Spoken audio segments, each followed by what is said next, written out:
Hi, I'm Tom. Amateur radio call sign November 8, Foxtrot Delta Yankee. And it's time for another multimeter review. This time, we're doing the Zotek ZT-300AB, another 6,000 count meter in the 6,000 count meter series. Let's see what's in the box.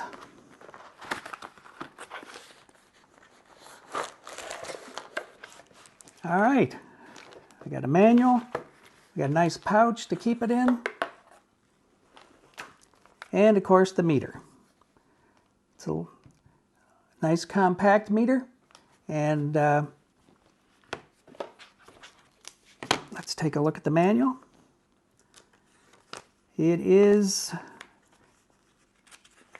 a complete with step-by-step describing everything, and it seems like somebody paid attention to the translation, because it's a pretty good manual compared to the previous one we looked at.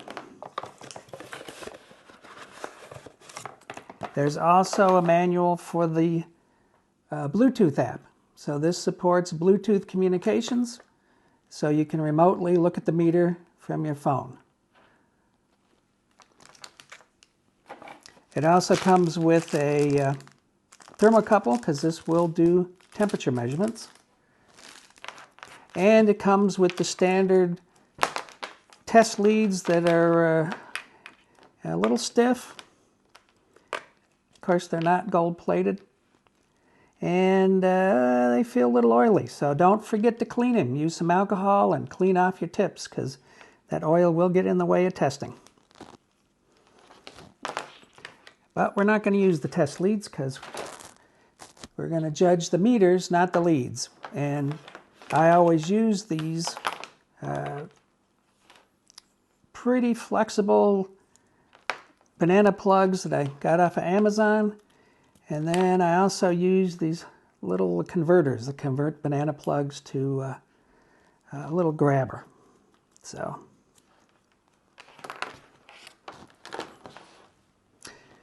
okay, let's run down the features of the meter. It's a 6,000 count meter, like all the meters in this group. It has a basic DC accuracy of 0.5%, plus or minus the 3 digits in the least significant position. It has true RMS, which means it can measure unusual waveforms, not just sine waves. It has a min-max function, which will track and keep track of a minimum and maximum of a voltage you're testing. It also has the rel or delta function, which lets you zero out, like when you're testing resistors and you're doing a low ohm resistor, you want to zero out the resistance of the leads, or when you're doing capacitors, you want to zero out the stray capacitance on the leads. It has a auto function, which we will show you, but it can detect AC voltage, DC voltage, resistance measurements, or continuity measurements. There is a limitation. It cannot detect voltages below 0.8 volts.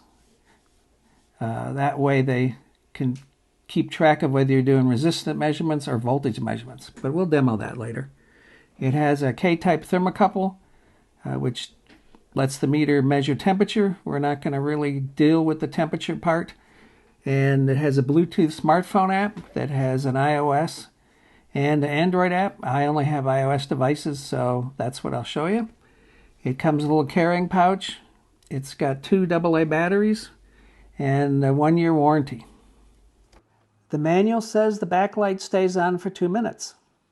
In my experience, this backlight stays on until you turn the meter off, or until it goes off automatically in about 11 minutes.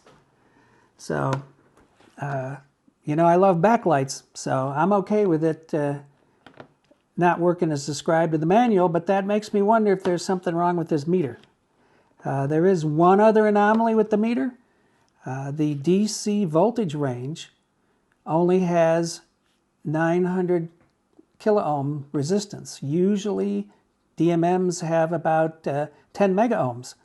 And the microvolt DC range is 10 mega ohms, but the regular DC voltage range is only 0.9 mega ohms or 900 kilo ohms, and that's kind of low.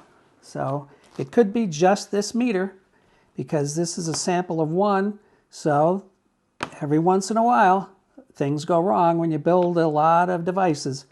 Here's 2.5005, and the meter says 2.506, which isn't too bad. This is a 6,000 count meter. So if you notice, you get 2.506, which is definitely less than 6,000. It's the way the meter sees it is 2,506. Now we go to 5 volts, and you see it still is 5.013. So you get a resolution down to the millivolt, because this is volts, this is hundreds of millivolts, tens of millivolts, and millivolts. But as soon as we go over 6, this is 7.5 volts. You notice that since 7 is higher than 6, it had to move over, because you cannot have anything higher than a 6 in this left digit. That's what a 6,000 count means. So you got 7.51. So now we don't know what the millivolts are. We know what the tens of millivolts, we know what the hundreds of millivolts, and we know what the volts are, but there is no millivolt. And that's what happens when your range changes and it moves up, you lose precision. Anyway, thought people wanted to know what a 6,000 count meter meant. And there's, again, 10 volts. And now it's using all the digits again because it can count to 1,000. So that's 10.02 volts. I include a PDF document in the description that has all the measurements I made and what the accuracy range is and whether they met it or not. So, because it's a lot of numbers and a lot to go over in the video, so I just put it in a PDF so it's a lot easier. Okay, now we're going to do some current. We're going to start out at the microamp range, and we got our first measurement at 0.89 microamps, and the meter says 0.8 because that's as far down as it can resolve, and that's okay. The accuracy for current is 1.2% plus 3. 9.21 current microamps, and this says it's 9.1, which is still pretty good. Now this should be 99 microamps, and it's 98.7, which is definitely still within that accuracy range. Now we have 131.8 microamps, and this guy says 131.4. Still pretty good. Actually a little better than the specs would make you believe. Now we will go to the milliamp range. This is 1 milliamp, and the meter reads 1 milliamp. Very nice. This is 9.98 milliamps, and the meter reads 9.97. That's pretty good. This is 99.4 milliamps, and that reads 99.3. Again, pretty good. So I find that the practical measurements are usually well within what they specify. Let's do some resistance measurements. Usually for low ohms, you want to short the leads and see how much resistance they have. Mysteriously, this meter says these have 0 ohms, which we know from other meters that's not true, but what are you going to do? That's what it says. So let's try measuring a 1 ohm. Okay, so this is a 1 ohm resistor, and the meter says it is 0.8. So a little off, but it's difficult for meters to be accurate at the low end of their ranges. And the resistance range is rated at 0.5% plus 3, but the lowest range you can go on this is 600 ohms. So 1 ohm is way down low at the low end of the range, so it's going to be inaccurate. There's no way you can get around that. There's only really expensive meters have lower ohms ranges. There's 10 ohms, and it shows 10 ohms, so that's doing good. Here's 100 ohms, and it says 99.8, so that's okay. Let's skip up to the top here. This is 9.97 mega ohms, and this reads it as 9.94. Not too bad. All right, here's the capacitance ranges. The capacitance range for the low end is 5% plus 20. So that is a pretty wide range and not too useful. When you get up to a little higher capacitance range, it's 2% plus 5, and that's still kind of loose. But anyway, I don't think you're going to get much use out of this meter for the low capacitance range. This is 100 picofarads, which should read 1.1 nanofarad, but it's 0.08. So it's still, again, it's not very good on the low ranges. Okay, here's a 1 nanofarad capacitor, and it's 1.03. And this is 9.92, and this shows 10.09. So it's much closer in the as you get up past 1 nanofarad. Let's take it up to 1 microfarad, see how it fares. There is 1 microfarad, and it shows what does that say? Yeah, 1.007. This is a 944.5 microfarad capacitor, so the Keithley meter claims, and it shows up as 1006 here, which is pretty close for that high range. All right, we'll show you what the continuity's like.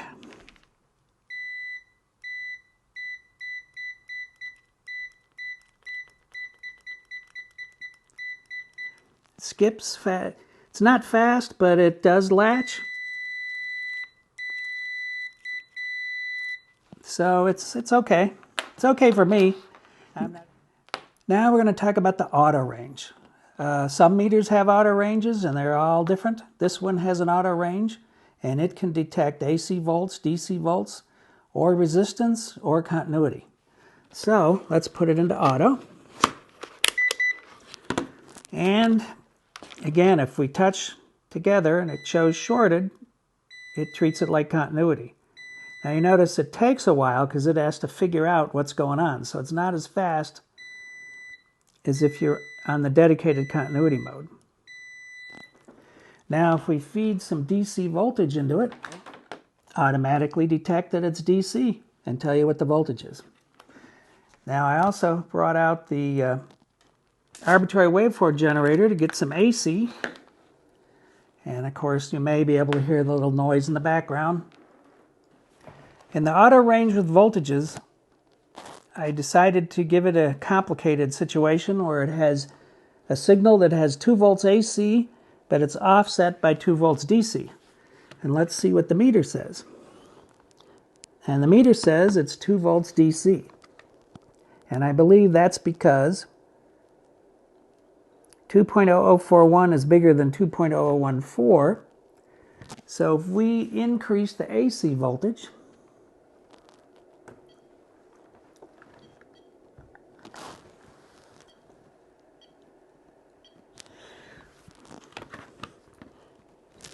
we've increased the AC voltage, and you see it switched over to say AC, and it gave you the AC voltage. So it is interesting that it can have 2 different types of voltages. The Fluke 289 can measure both voltages at the same time, AC and DC, but there's a drastic price difference between these 2 meters. So actually in my 50,000 count and more series, we'll talk about this Fluke. And since it's the most expensive handheld meter I have, it'll be the last one reviewed because I'm doing these in group order, 6,000, 10 and 20,000, and then 50,000 and over. And then I'm also within the group, I do them by price. So I do the cheapest first and move my way up. So I put a 1K resistor, and you see it's 0.997K in auto. So it's I don't think I would use the auto, but it is interesting. And if you don't know what you're dealing with, or if you're in a hurry and you know you're only going to do AC/DC or resistances or continuity, then you might want to use it. All right, it has a Bluetooth option. I loaded the app from their app store, and as you can see, you get the resistance here, and you see what the resistance is on the app. I don't have an Android device to test how it works on Android, so it does have an option for you to remotely monitor with the Bluetooth distance. You have to stay within the Bluetooth distance. All right, now that you got to see the meter in action a little bit, we'll go over the numbers. The DC voltage is about average accuracy for this group of meters, and all the measurements were within the accuracy specifications of the manual, which 0.5% plus 3 is, like I said, it's middle of the road for these meters. The AC volts were within specification on all the measurements, and the 1% plus 3 is about average for this group of meters. So that's not bad for the under $50 meter. All the current measurements met the stated specifications. The 1.2% plus 3 is below average accuracy for this group of 6,000 count meters. The resistance measurements were within specifications. The 0.5% plus 3 is about an average resistance specification for this group of meters. The meter couldn't measure the 10 picofarad capacitor, and it was just plain wrong at the 100 picofarad capacitor, but the other ranges met their specification. Of course, this specification is below average for this group of meters, so I wouldn't buy this meter for capacitance checking. The meter uses two AA batteries. The battery compartment is covered by a battery door which has one screw that is non-captured, so be careful and don't lose it. It also goes into a metal insert, which is good, and also the little bail comes off when you take the door off, so it's a little tricky putting it back on. To replace the fuses, you have to disassemble the meter. You have to remove 4 screws from the back, and also you have to remove the battery door. Turns out that you have to push on the battery holder to get the thing to come apart because it's really tight. The fuses are really tiny, and they're rated at 250 volts. There's a 10 amp fuse at 250 volts, and then a 600 milliamp fuse at 250 volts, which makes me really suspicious of the CAT rating on this meter. Well, the good parts of this meter: it's under $50, so it's pretty affordable. It met most of its accuracy specifications except in the low range of capacitance. The DC voltage accuracy specification is pretty good for a low-cost meter. Had large, easy-to-read numbers, which I always like. It had a pretty good manual with good explanations and step-by-step procedures for making measurements. It also had a nice bright backlight, and even though it was only supposed to stay on for 2 minutes, mine stayed on all the time. And it has Bluetooth connectivity, so you can monitor the meter from an iOS or Android application. And now we come to the part where we have to talk about some of the things that aren't very good about this meter. There is no indication of any third-party testing done on this meter. Nothing in the manual, nothing on the meter itself. The low DC input impedance on the volts range is very concerning, and it could be a malfunction with this meter, or it could be all of them that way. I don't know, because I only tested one. The DC current range is below average for this 6,000 count group of meters. And the capacitance range has low accuracy and not very good on the low end. Every time you turn the rotary switch, you hear a beep, but that's typical of the Chinese meters, but I find that annoying. There's no protective boot around the meter. Most meters come with some kind of protection, and some are built into the meter, some are a boot that you can remove, but this didn't have either. Also, you have to disassemble the meter completely to replace the fuses. In conclusion, this meter works pretty good on DC voltage and resistance. It's mediocre on AC voltage, and it's not very good with capacitance. But it does have an auto function, which some people might like. My biggest complaint is that this meter is not third-party tested for safety. So you definitely don't want to use this on any high energy, high voltage circuits.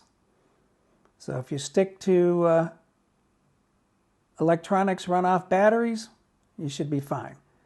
If you want to use electronics that's plugged into AC current, that's a little iffier, but it might be okay. But definitely do not play electrician with this meter. It's definitely not what this meter is for. Anyway, hope this helps. And remember, we have lots more reviews coming up. And there's a PDF document in the description that has the details of this review. So, until next time, this is Tom, N8FTY, saying 73, and take it easy.